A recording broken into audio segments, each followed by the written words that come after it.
This podcast is brought to you by Carvana. Car shopping shouldn't feel like preparing for a marathon of paperwork. That's why Carvana makes buying and financing your car easy. From start to finish, search thousands of vehicles with great prices. All online, all on your time. And when you're ready, your new car shows up right at your door. It doesn't get better than that.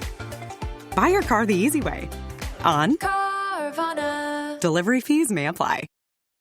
Thanks for listening to The Rest is History. For bonus episodes, early access, ad-free listening, and access to our chat community, please sign up at restishistorypod.com. Or, if you're listening on the Apple Podcasts app, you can subscribe within the app in just a few clicks.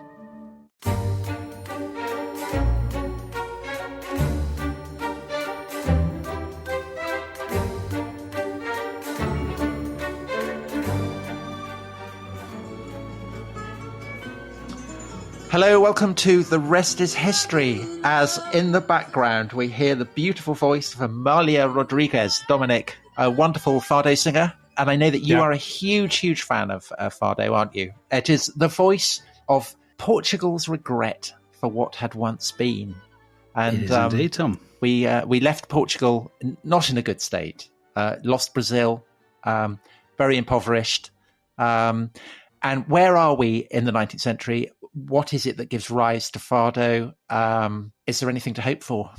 There's loads to hope for, Tom. This is going to be an absolutely thrilling... I mean, you don't want to start on a downer, do you? This is going to be a thrilling podcast. It's got music, it's got football, it's got fascism, or is it fascism? Well, we will discuss that. It's got Portuguese Empire in the 20th century. It's got World War II. So it's the podcast with everything. But as you say, we start in the aftermath of the Napoleonic Wars. So... our third podcast, we were talking about sort of early modern Portugal, about the earthquake and about the Enlightenment and so on. Portugal has, as you say, lost Brazil in the 1820s. It does still have an empire. 19th century Portugal has Angola, Mozambique, East Timor, and Goa, for example. So it has Macau. So it has a few sort of enclaves. Interestingly, the Portuguese don't really claim that is an empire. They come to describe themselves as a pluricontinental nation. That's an excellent way to disguise an empire, isn't it? Yes, it is. Yes. So these places are not colonies. They're actually they're indivisible parts of Portugal. But 19th century Portugal, I mean, it's basically a complete backwater. So rather like Spain, its political history is to an outsider utterly bewildering and consists of endless coups and civil wars and arguments about constitutions and sort of feuding between liberals and conservatives. But that, in a way, is just the sort of surface stuff. And actually, beneath that, the picture is one of a very, very agricultural country that has not really embraced industrial modernity at all. It still has these two cities, Lisbon and Oporto, with very little industry, very little manufacturing. A great fact that I read in 1910, only about a fifth of workplaces that the Portuguese themselves describe as manufacturers, as factories, only about a fifth of them have more than 10 workers. And if you think that this is the heyday in Britain, in France, in Germany, in Belgium, in the Netherlands, of big factories employing thousands upon thousands of people, that gives you a sense of how far behind, as it were, Portugal is.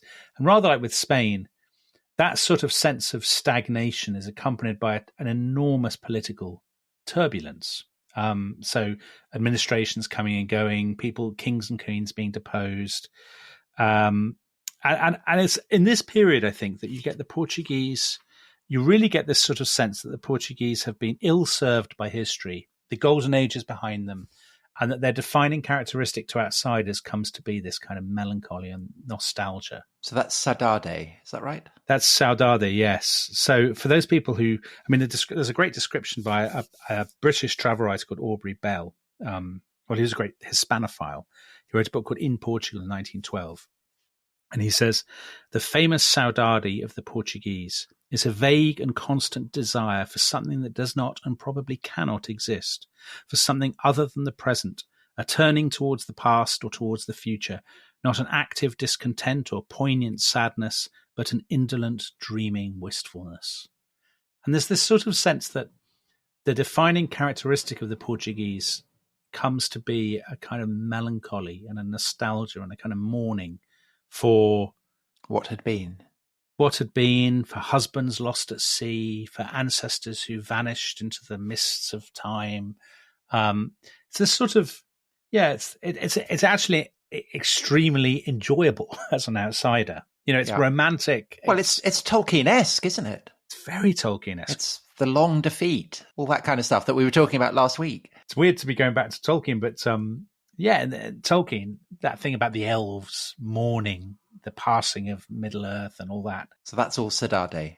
That's all Saudade. Yeah, the greatest Portuguese modern writer, who's the poet, Fernando Pessoa. His poems are shot through with Saudade, with nostalgia and melancholy. And there's actually a statue of him in Lisbon, which sits outside a cafe in the Chiado district, so a very upmarket district. There's the statue and he's sitting at a table. And the cafe is called A Brasileira, the Brazilian lady. And I always think that's very telling because, of course, Brazil is what has been lost. Yeah. And Brazil is expanding and going from strength to strength. And the Portuguese are just sort of left to contemplate. So it's like us looking at America. A little bit, but we never have that with America, do we? I mean, Britain just simply doesn't have a sense of melancholy and nostalgia and mourning for America. I mean, most British people never think about the American War of Independence at all. Yes, that's very true. Yes. So the Saudade, you played the Fado at the beginning, and I guess the Fado is the defining cultural expression of that melancholy. Yeah, very famous for that, isn't it?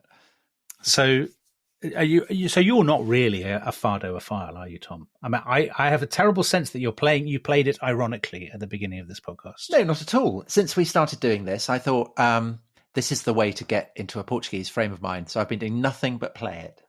So I've now got very into it. So I've learned something. Oh, that's good. So you've enriched me culturally.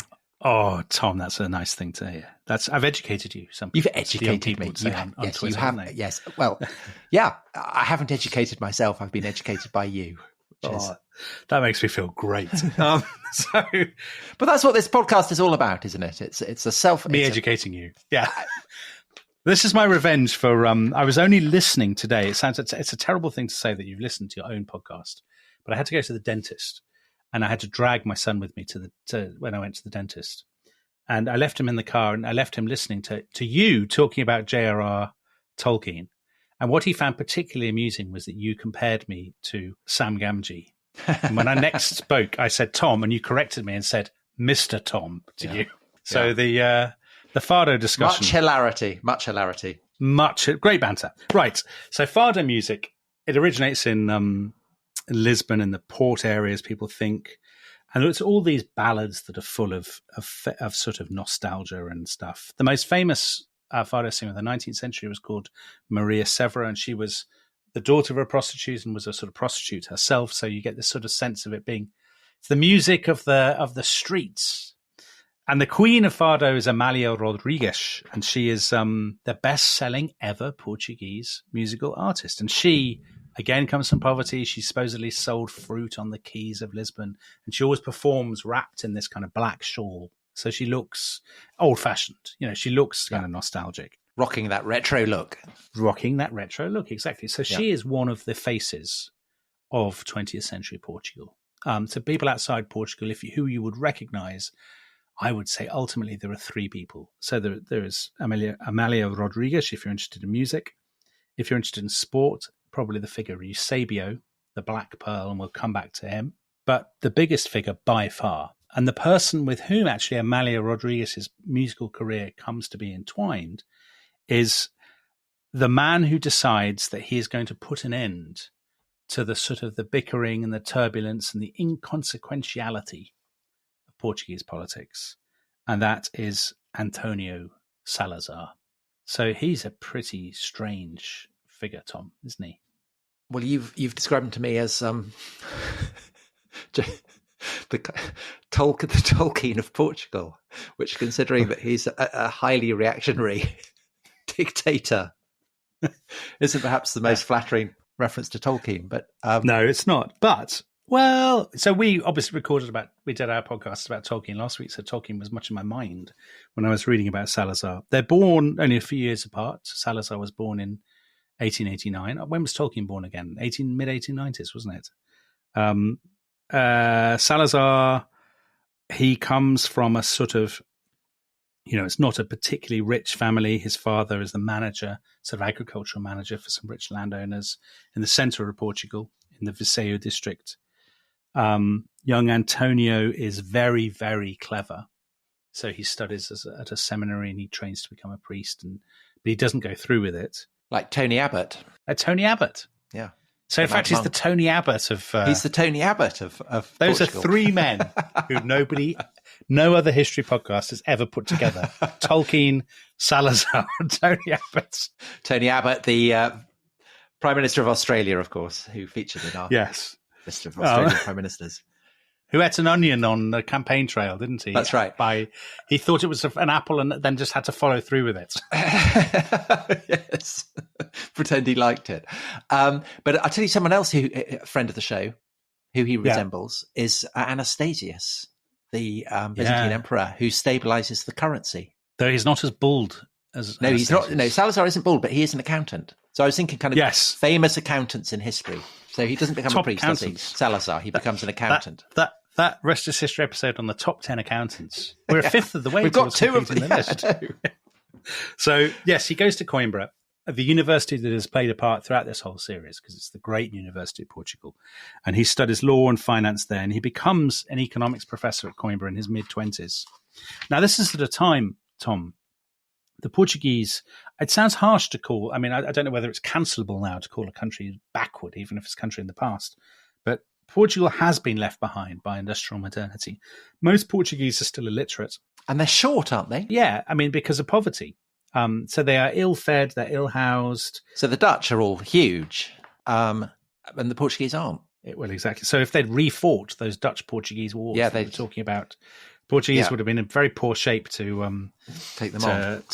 To take them on, exactly. And Salazar in his youth, he is intensely conservative, and he watches as Portugal goes through these sort of almost comical kind of ructions. So in 1910, after all these decades of instability, there's a revolution that overthrows the monarchy, and you have the first Portuguese republic. So it's happening in kind of parallel, I suppose, with what's happening in Spain, which is better known. And the first Portuguese republic, I think I'm not being too harsh when I say it's an absolute and utter shambles. So in 16 years, they have 8 presidents, they have 44 different cabinets, and they have 21 further coups or uprisings or revolutions of various kinds. So it's not, it's basically, it makes Theresa May's Britain look like a model of stability. Paragon of stability. Massive inflation at the end of the First World War. The Portuguese had joined in the First World War sort of halfway through on the Allied side. For the same reason it enters the Napoleonic Wars. That basically it's attached by commercial and sentimental ties to Britain, and so it kind of joins in.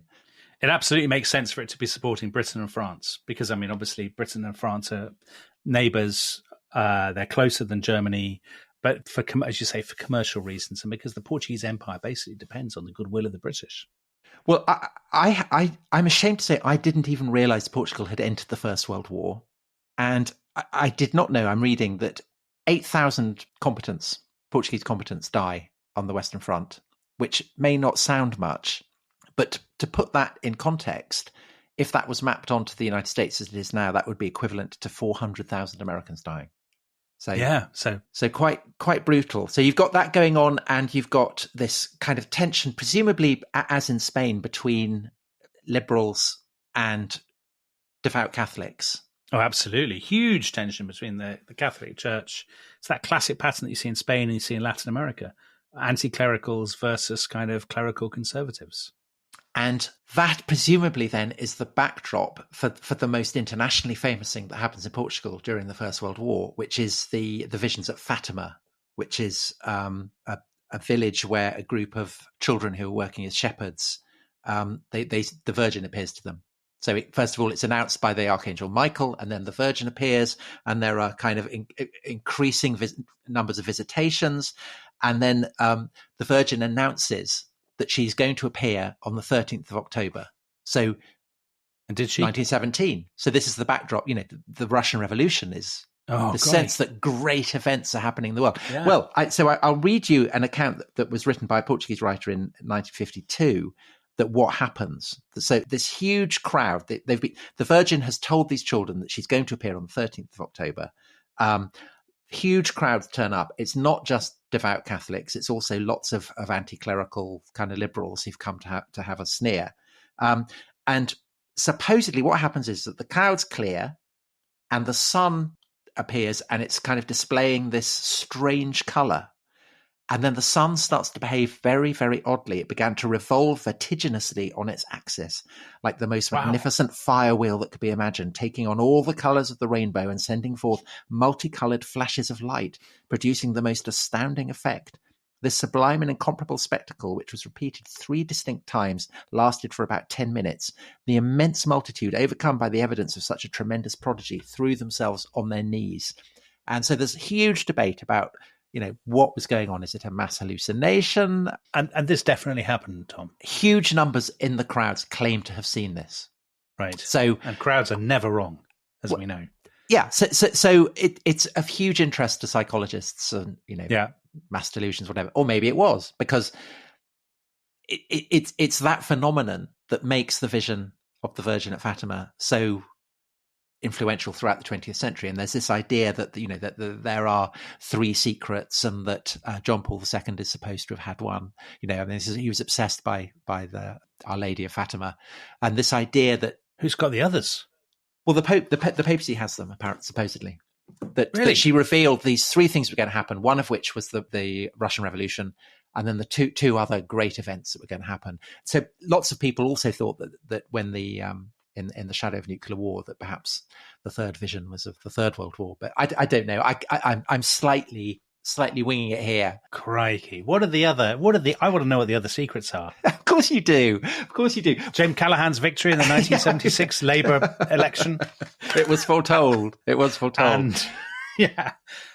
who knows? What were the Pierce Brosnan's casting as James Bond in the early 1990s. But Dominic, calm down. I'm guessing that against the backdrop of the Russian Revolution, the war, the convulsions that are happening within Portugal, that this seeming vision of the Virgin must be quite influential on the willingness of people to give an ear to Salazar. Well, I think you're absolutely right that there's the visions of Fatima must reflect an immensely turbulent political and economic landscape in which people are looking for solace and looking for escapism.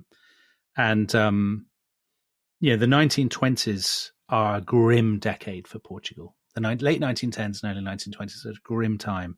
Lots of bombings, lots of assassination attempts, it really feels like Spain before the Spanish Civil War.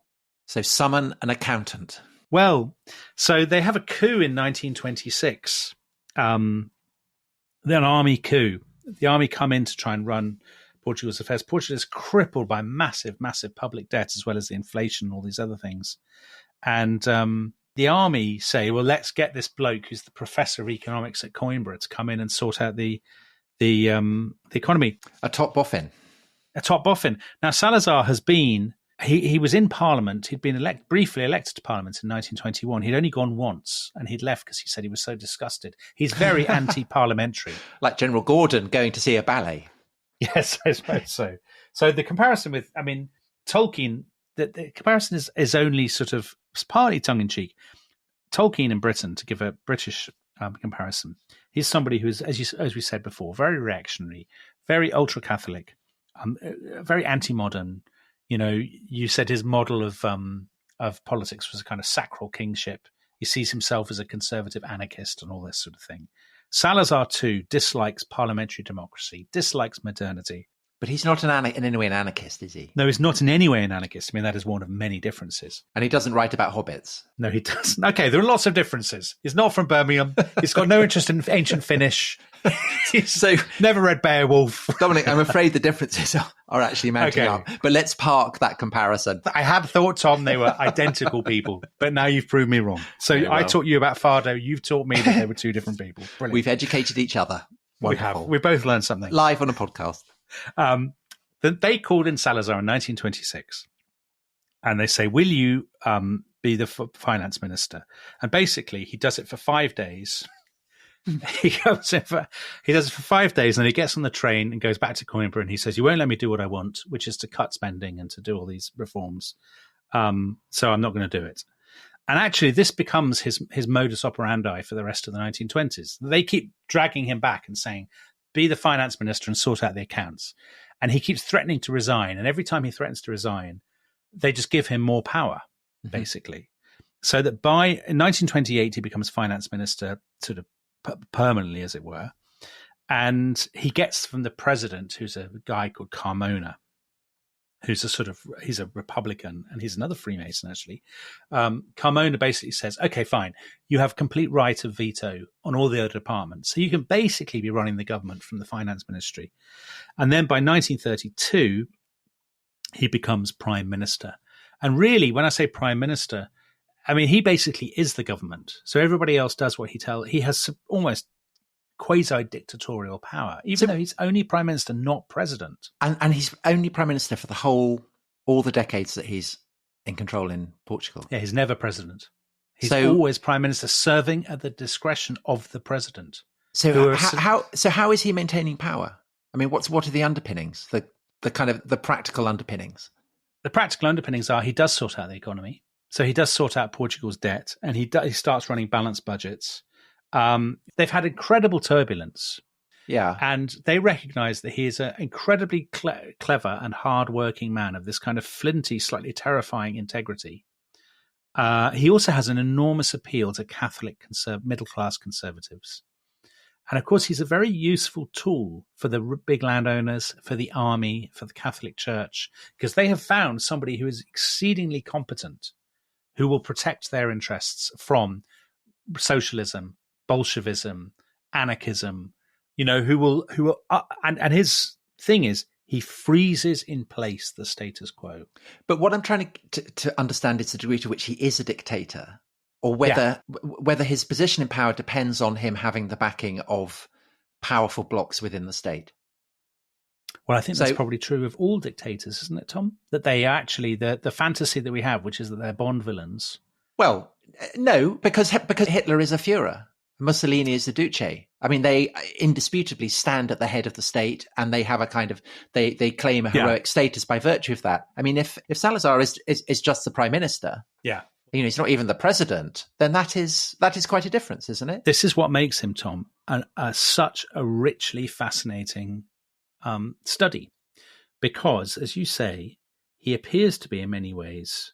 I mean, you make the comparisons with Hitler and Mussolini. Or indeed, Franco would be the... Oh, Franco. Yeah. So there'll be a lot of people who've listened to this and have heard us jokingly make the Tolkien comparison and will bridle because they will think Salazar is a fascist and J.R.R. Tolkien wasn't a fascist. But Salazar, in some ways, he wears a business suit. He's very frugal. He's just the prime minister. He doesn't hold rallies. He has no rallies. He has no personality cult. He doesn't really have a political party. So they have a new constitution, a corporatist constitution. He has a single party, the National Union, which he basically sells as a non-party. He has no interest in mobilizing the masses. He doesn't really sell himself as anything other than a technocrat, so the public, sort of Catholic technocrat. There's no sense of energizing young people. There's no sense of embracing modernity, of military expansion, of all these other aspects of the sort of the hyperactive, the hysterical side of 1920s fascism. He has none of that. So on his propaganda posters, that he portrays himself as as figures from Portugal's heroic past. So he compares himself to John of Braganza, João of Braganza. He does indeed. And actually, so the great historian of fascism, Robert Paxton, says that one of the confusing things about Salazar is that Salazar, he copies often the language and the iconography, which is so common in the 1920s and 30s, of fascism. So you see a Salazarist monument or you see a Salazarist poster, and they do look very fascistic. But the difference is that it has none of the dynamism or the excitement or the radicalism that fascism holds out, which is so intoxicating to younger voters often in the 20s. So in Mussolini's Italy, let's say. Everything that Salazar is trying to do, it's quite a depersonalized regime. So the image of him that's presented to the public is this sort of he's very frugal. He's unmarried. He doesn't like the trappings of power. Yeah, he's kind of monkish. Monkish, exactly. Yeah. An academic actually. Yeah. And people often say, he governs like a professor. He works all the time in his office. He doesn't believe in the heating because he thinks it's wasteful. So he's like a school teacher, a teacher treating the Portuguese as children. So Tom, I was just going to say, you'll enjoy this. You talked in the last podcast about that bloke who wouldn't take his coat off. Yeah. Dom Zhao. Salazar won't take his coat off in the winter because he doesn't believe in heating. So he works in his overcoat. Well, a model there for everyone in Europe this winter. Do as Salazar did. That's a slogan and a half. But so if he's a school teacher, school teachers have the right to punish their pupils, their students. Yes. So what is the apparatus of control that Salazar is exercising? There's a secret police that goes through various incarnations. It's best known as the PIDE. And they have prisons. Do they have concentration camps? They have political prisons. I think it's fairer to say, rather than concentration camps per se for dissidents. I mean, we'll come after the break to some of the suppression of dissidents in the post World War II era, but people do die and people do disappear. And one of the reasons that Salazar is so much debated, and that in a way he seems such an ambiguous figure, is that on the one hand, people disappear and die. On the other hand, the numbers by comparison with other 20th century societies are not very great. So I found it, sort of researching this podcast, I found it very hard to find a definitive figure, which probably tells you its own story. So it's maybe between 50 and 100 people in Portugal. And how many decades is he in power? So what are we talking, from the mid-1920s to 1968, 1970. So that's quite a long time. I mean, you could say 1 or 2 people a year are tortured to death in prison, beaten up by the secret police, are disappeared by his secret police. But Portugal doesn't have the death penalty. So the death penalty had been abolished in the late 19th century. And he doesn't reintroduce it. No, he does not reintroduce it. So he has what's called his Estado Novo, his new state. Again, that's very, very 20s, 30s kind of dictatorship, isn't it, to talk of a new state? But the difference between his new state and Mussolini or Hitler is he doesn't want to lead Portugal into a new age. He wants to lead it back, doesn't he? He wants to stop the clock. Yeah, and lead, if anything. So this is your Tolkien comparison. He wants to go back to a Catholic medieval, Catholic feudal society, virtually. I mean, just, he doesn't. There are changes, so people become more literate. There are new schools. There are all these kinds of things, and the economy is run more competently than it had been in previous decades. But really, he doesn't want anything to change. I mean, there's a wonderful story that someone told him much later, in the 60s, I think, that oil had been discovered in Angola. Oh, yes. Which you would think he would be delighted by. He said, yes. Oh, what a pity. Yes. Well, that's also very Tolkien. Well, I think, listen, let's take a break now. And then when we come back, as it were, dig a little deeper and describe his relation with Hitler, with Franco, with Mussolini, and what happened in the Second World War, and then the aftermath of that. So we'll see you back in a few minutes.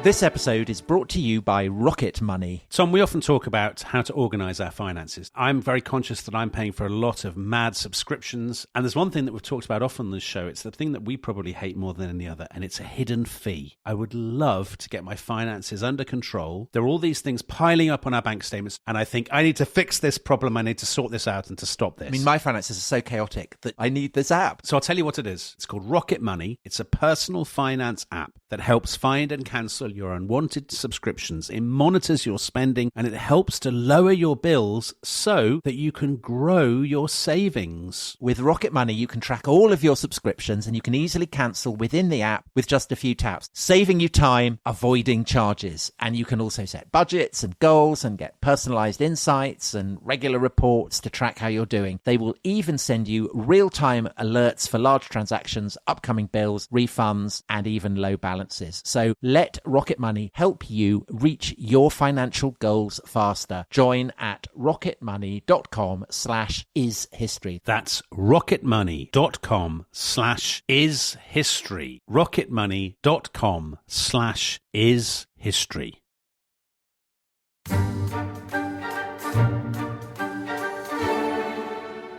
Hola y bienvenido al resto de historia. Tom, we are nearing the end of our great Portuguese odyssey. We are. And you have introduced this extraordinary figure, Antonio Salazar. Dictator, or is he dictator of Portugal? This kind of monkish figure. And before the break, you were talking about him in relation to the fascist leaders. If Salazar is a devout Catholic, what is his attitude to the kind of the pagan strain, say, within Nazism? Well, that's exactly what he would call it. Do you know, he would love your book, Dominion. You would have had great chats with Salazar about Dominion, Tom. Okay, I don't quite know how to feel about that. So Salazar does think that Nazis are pagan.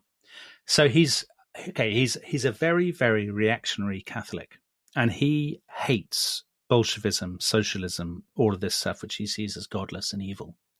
So from that point of view, he sees the fascists as a useful bulwark against it. But on the other hand, he describes Hitler and the Nazis as, he says they are pagan, they're incompatible with the character of our Christian civilization.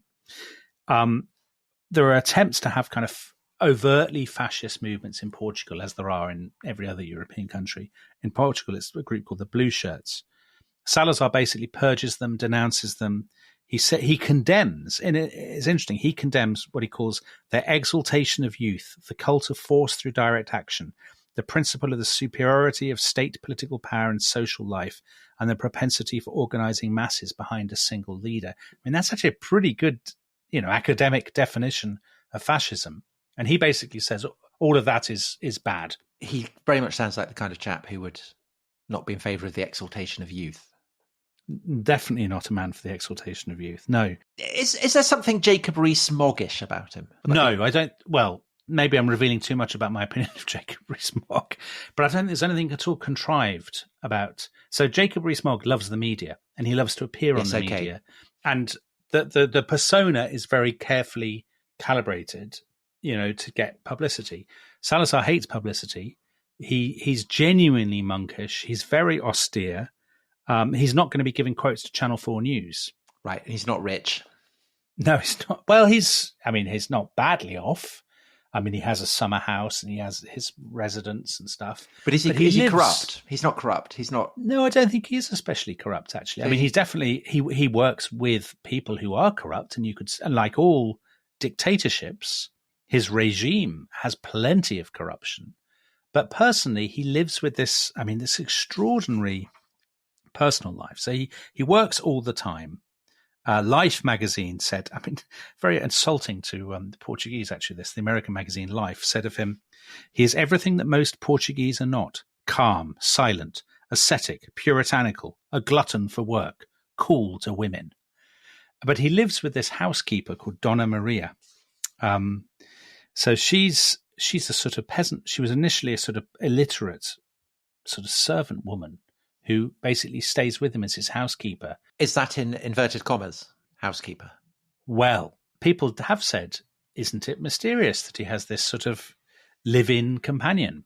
And she had two nieces that he was very kind to. So some of his Portuguese opponents said, these are obviously his children. I don't think that's true. I don't think they were.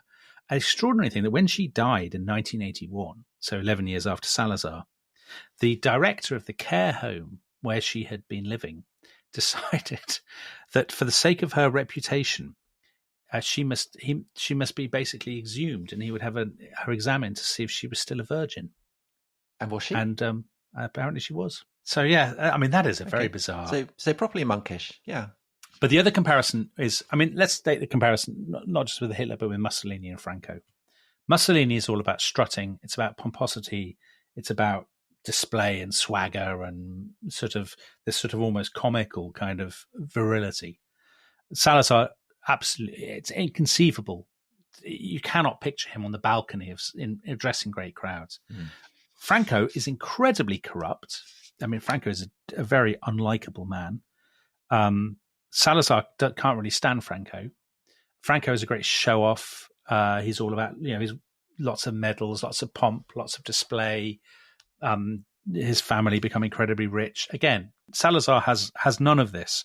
So one of the things that I suppose makes him almost uncomfortable to study is that in some ways he's the kind of person that when we're writing about political leaders, we're often tempted to find quite admirable in quite a chilly way, because he does have this kind of sort of seriousness and integrity. But of course, he is running a very repressive, incredibly reactionary regime in which the free speech is limited, the newspapers, there's huge censorship, and political dissidents are jailed, if not tortured. I mean, I suppose you could put it this way. If you were given the choice to lead your life through the 30s and 40s in Italy, Spain, Germany, or the USSR, or Portugal, you'd probably go for Portugal. Yeah, you would. I'm sure you would. And in fact, that's the interesting question, isn't it? So given where Portugal is, it's on the European periphery, given its economic and political condition, which is analogous to Spain, maybe Italy or Greece, I suppose, or indeed countries of Latin America. I mean, Portugal is terribly sleepy and stagnant in the middle of the 20th century. But at the same time, it doesn't have coups, it doesn't have a civil war, It doesn't have mass repression, mass terror, all of these kinds of things.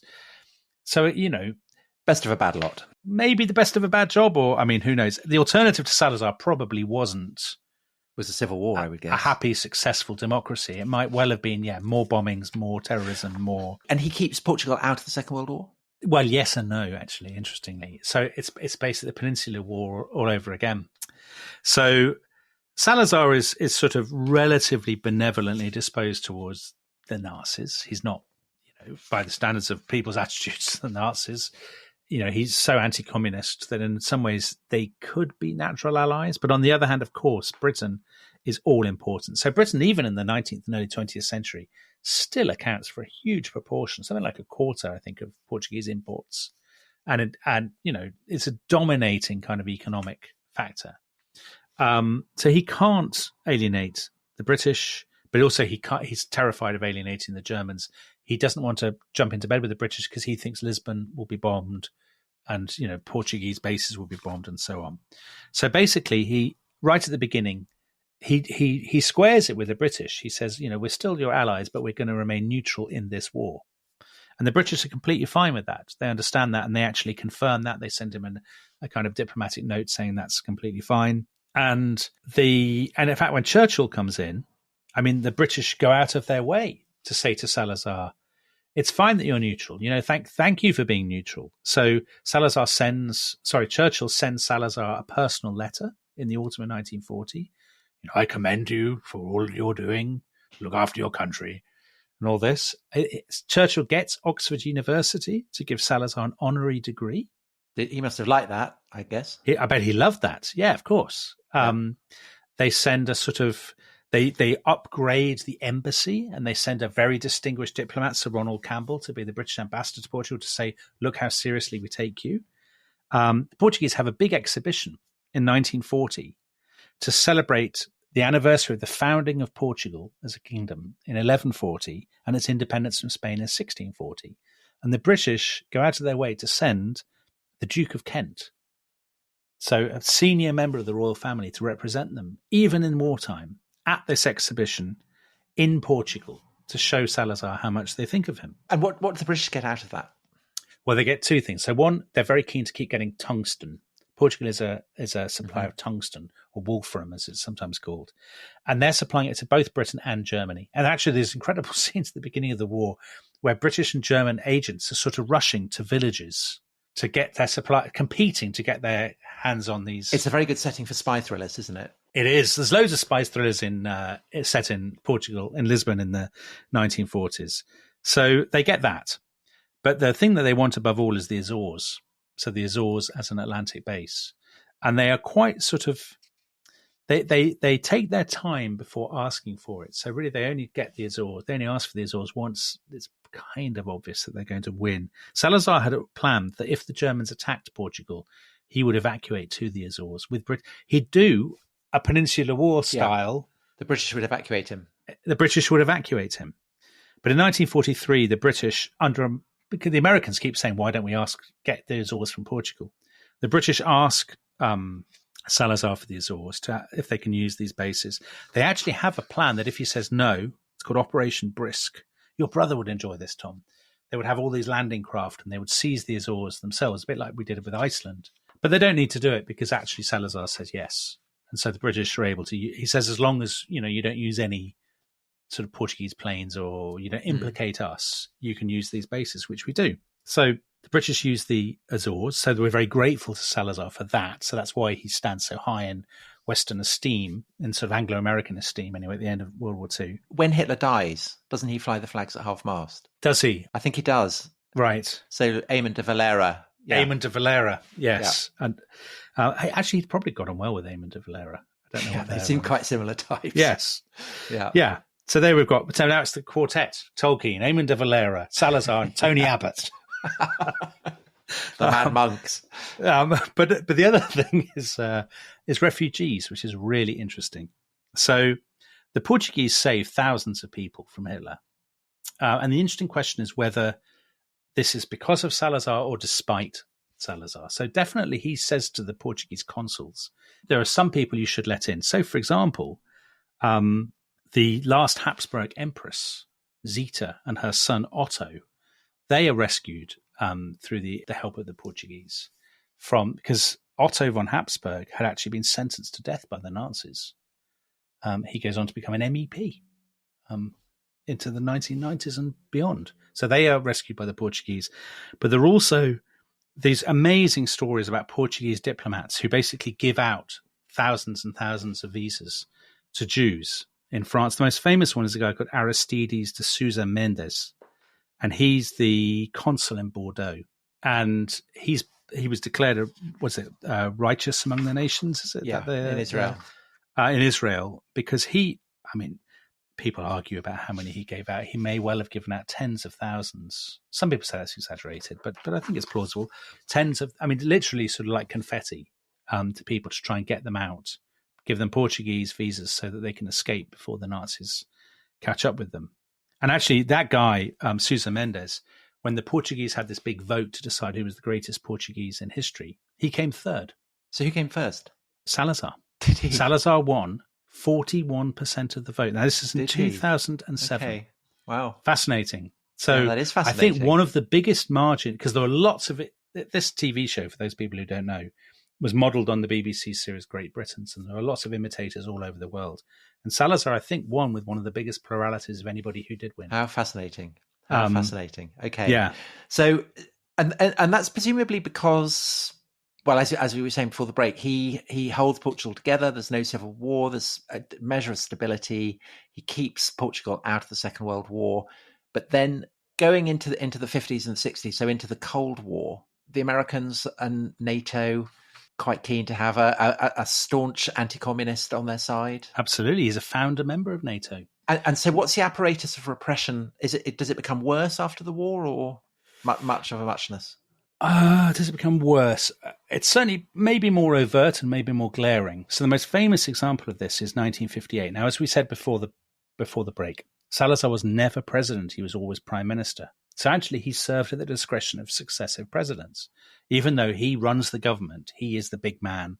They defer to him. He has lots of rich and influential friends. But in 1958, an Air Force general called Humberto Delgado, who was actually the founder of TAP, the Portuguese airline, still the Portuguese national flag carrier, he says, I'm going to run in this presidential election as an independent candidate. And during the campaign, somebody says, what would you do when you're elected? And he says, well, the first thing I do would be to sack Salazar as prime minister. And from that point onwards, people call him General Sem Medo, the general without fear, because this is a thing that you just don't say. Yeah, it's like saying, as a senator, saying, I'm going to take down Augustus. Similar kind of, yeah. Precisely. And actually, do you know what, Tom? I thought about Augustus when I was reading up on Salazar. The best book in English, by the way, is by a guy called Tom Gallagher, who is a professor at the University of Bradford. Because Augustus, not altogether dissimilar, made a big public show of his frugality and his kind of, I'm an ordinary Roman, and just holding an office by the will of the Senate, all that sort of stuff. But going back to Humberto Delgado, Tom, Humberto Delgado runs and he gets actually 25% in the presidential election. But most people think if it had been a real free election, he could have won. He might well have got more than 50%. After the election, for his temerity, he is expelled from the army and eventually exiled. But in 1965, Humberto Delgado is lured into what seems like an ambush on the Spanish border. He's lured back over the border and murdered by the secret police. Probably they were hoping to kidnap him and bring him to Portugal for trial. And his death, the death of somebody so high profile, a guy who'd, been a presidential candidate 7 years earlier, that is, I think, the moment where it becomes obvious to the world, who had sort of not really, been looking at Portugal. People say, you know what, this regime is actually pretty unpleasant. So it's in 1965. I mean, it's a year of help, swinging 60s. I mean, it's all kicking in. And there's a funny, Tom Gallagher says in his book, 1966, was it the year of the Beatles' Revolver? Salazar is sitting around at the table with his sort of aides complaining about the Reformation. The French Revolution. Well, that's very Tolkien behaviour.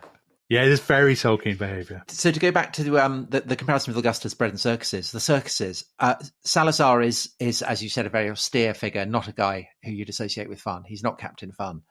But he does start to... So there's this phrase, Fatima for religion. We've talked about Fatima. Fado for nostalgia. He doesn't really approve of Fado, but he comes to accept that it's quite useful to him. Yes. And football for the glory of Portugal. Yeah. So those three things. Fatima is bringing in tourists and pilgrims. So that's all good. The Fado, as you absolutely say, Fado was the music of the streets. It had a kind of radicalism to it. But what happens after the war is Fado becomes kind of slightly tamed, and the nostalgia appropriated, does it? Yeah, appropriated. The nostalgia is kind of turned up to 11. And that figure who brought us into the show, Amalia Rodrigues, kind of in her black shawl, singing these laments. The Salazar, she's not a Salazarist, but the regime, and in fact, Salazar despises her, but the regime use her, to sell abroad this image of Portugal as an unchanging, old-fashioned country of true Catholics and stuff. So there's that, and then there's football. And football in both Spain and Portugal in the 1950s and 1960s becomes an enormous asset to those regimes. I was reading that the newspaper, the journalists reporting on the Portuguese national team or Portuguese clubs playing other clubs from other countries, that the journalists would get in trouble for any lack of patriotic hyperbole. Right, yes. Which I think is something that we could profitably introduce here. We could absolutely do with that, Tom. British really sports writers, take note. All they do is moan, isn't it? Well, this podcast, Tom, is produced by Gary Lineker's company. And maybe you should, you've educated me in this podcast. Maybe you should have a word with Gary and say, Gary, take a more Salazarist approach to Match of the Day and the World Cup. So reporting on England at the World Cup. Yeah. Have words with Jonathan Wilson as well. Sort him out. Exactly. But no, these are glory days for Portuguese football because Benfica, the big Lisbon team, they win the European Cup. The ancestor of the Champions League in 1961 and 62. They're finalists 3 times.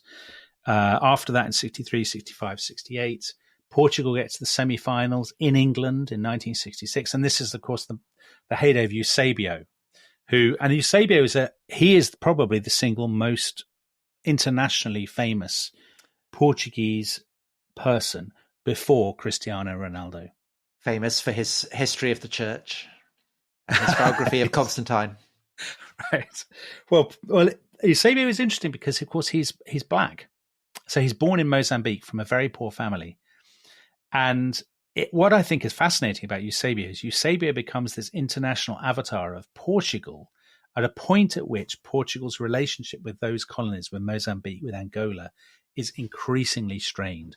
So as we said, they'd always said they're not an empire, we're a pluricontinental nation. But obviously by the mid-1960s, Well, they lose Goa, don't they? Yes, they've lost Goa. They lose Goa in the 60s. So there's a brilliant story about that the Indian army was kind of, in this moving in on Goa. Nehru sends the tanks in. And the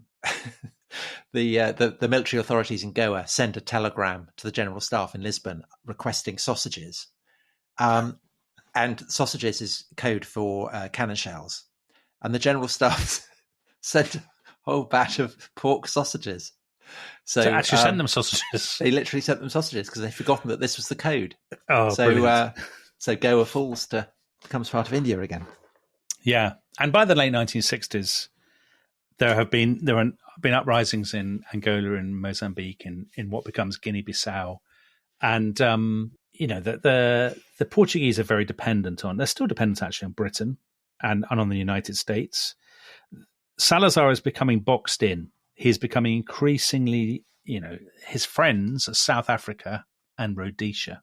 So the breakaway regime in Rhodesia, and he's sort of supporting the Ian Smith regime in Rhodesia. So actually Mozambique becomes one of the world's most important kind of trading centers, because all Rhodesian trade has to be funneled through Mozambique to break the boycott.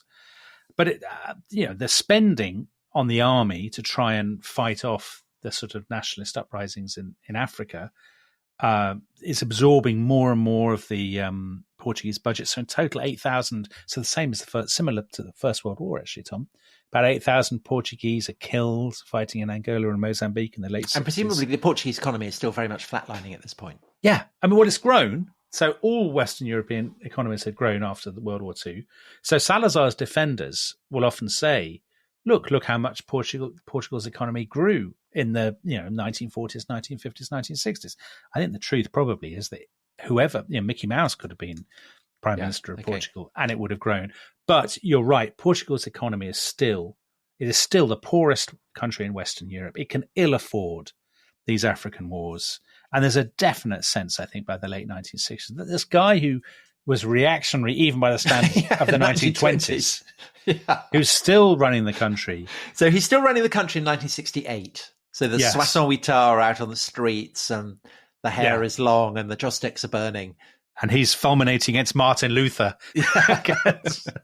Yeah. So what happens to him? He's at his house, his sort of summer residence. There are different accounts, but I think the most likely thing is he falls off his chair. Some people say it's in the bath, but I think it's his chair. On the 3rd of August, 1968, and he suffers a brain hemorrhage. He appears to get better, but after 2 weeks, he goes into a massive decline. He goes into hospital. He goes into a coma. The president, who's a sort of one of these identikit, slightly faceless kind of military conservative types, he thinks Salazar must be about to die. So he formally dismisses him as prime minister. And he gets another academic, actually, the former rector of Lisbon University, one of Salazar's old associates called Marcelo Caetano, a very distinguished constitutional lawyer. It's weird that there's this dictatorship of academics, of university professors. So Caetano becomes prime minister, but Salazar doesn't die. He lives for another 23 months, and nobody tells him. Is he conscious? He's conscious. He's lucid. He's been in a coma for, I think, a month. But nobody says, you're no longer prime minister. I mean, they basically say... So what, he's kind of giving orders and people pretend to obey them? I think he's in a... I mean, he's obviously not complete... He's 80. He's obviously not, functioning at the peak of dynamism. And people are saying to him... But it's like Joe Biden. Well, I think Joe Biden is still president, isn't he? I mean, unless things are happening behind the scenes that we don't know. I mean, I've seen very exaggerated stories about this where people say, the Lisbon newspapers produced fake editions, which were shown to Salazar every day so that he would think he was still prime minister. I find that hard to believe, that a newspaper would go to such ludicrous lengths for almost 2 years. But I think they didn't tell him he'd been sacked. And, he just thinks that my deputies are doing the work and I'm sort of sitting here at home recuperating. And then eventually in 1970, he dies and the regime, well, we will come back to the fate of the regime and the last Western European revolution, which takes place in the 1970s. I think we should come back to that, shouldn't we, Dom? Yes, as part of this exciting package of projects that we have coming your way in November. So we won't say anything more. We'll just kind of tantalize you with that. But we will be returning to Portugal and finishing off this story. So, Tom, let me ask you, just before we wrap up, I'm curious about what you think about Salazar. So you're an outsider to this, as it were. You've not written about Portuguese history, but you are obviously really interested in the Catholicism and the political Christianity, I suppose. So what's your take on him? I'm intrigued by the degree to which he must have had a measure of popular support, because if his security apparatus, it sounds repressive, but it's not the Gestapo, is it? No, it's grim, and I don't want to downplay it because there'll be some Portuguese listeners to this. By and large, the traditional fascist states, they make a virtue of being repressive. They rub people's noses in it. If he's not doing that, then he must have a measure of support. And I guess the fact that 40% vote for him in this poll suggests that it's ongoing. That is, I guess, unsettling if you're for narratives of liberal, the perspective of democracy and liberalism, to imagine that someone who is so reactionary and so clearly repressive could have maintained such popular support for so long. Well, what's interesting is he's become quite fashionable in some circles in recent years. So the magazine, The American Conservative, published a big essay a couple of years ago called Waiting for Salazar, basically saying, he's the philosopher king, post-liberal age. But was he a philosopher king? Dean Acheson, who was the Truman's Secretary of State, he described him as the closest thing the 20th century had to a Platonic philosopher king. But Platonic philosopher kings are famously repressive. I agree. I think he is an unsettling. It's odd that he's an unsettling figure because he's so ambiguous, because there are things about him, the work ethic, the seriousness that... The thing about fascism, who the goodies and the baddies are. It's very clear who the baddies are. I guess Salazar is... he sounds as if it's a slightly more complicated figure than that you can't just 100% engage in the kind of goodies and baddies. I think that's right. That's what Tom Gallagher, his biographer, says, is that he's much more ambiguous, and actually it's very hard to kind of pin him down and with a moralistic kind of label.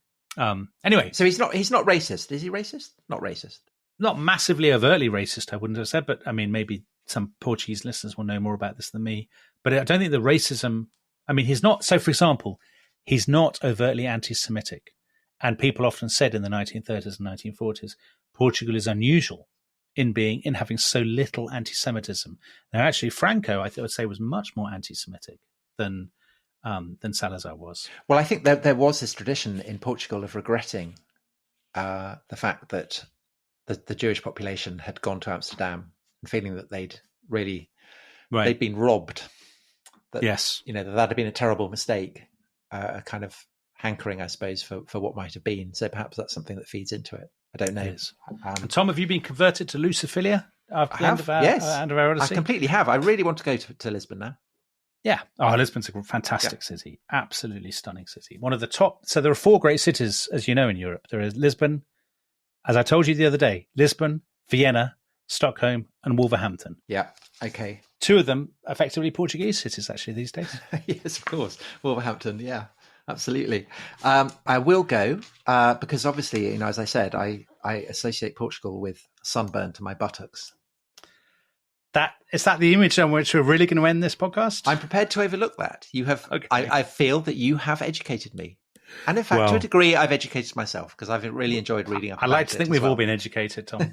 Yes. So on that bombshell, we will say adeus to all of you. You can go off and listen to your Fado music and help yourself to pastéis de nata. And we will return with, I can't even remember what we're doing next week, but it'll be absolutely riveting. It'll be great, won't it? It'll be brilliant. It will indeed. So enjoy that, and we will see you then. Bye-bye. Bye-bye.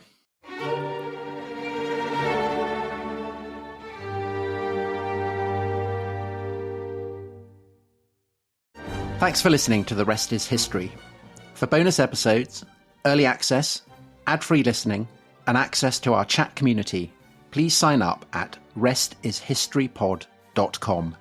That's restishistorypod.com.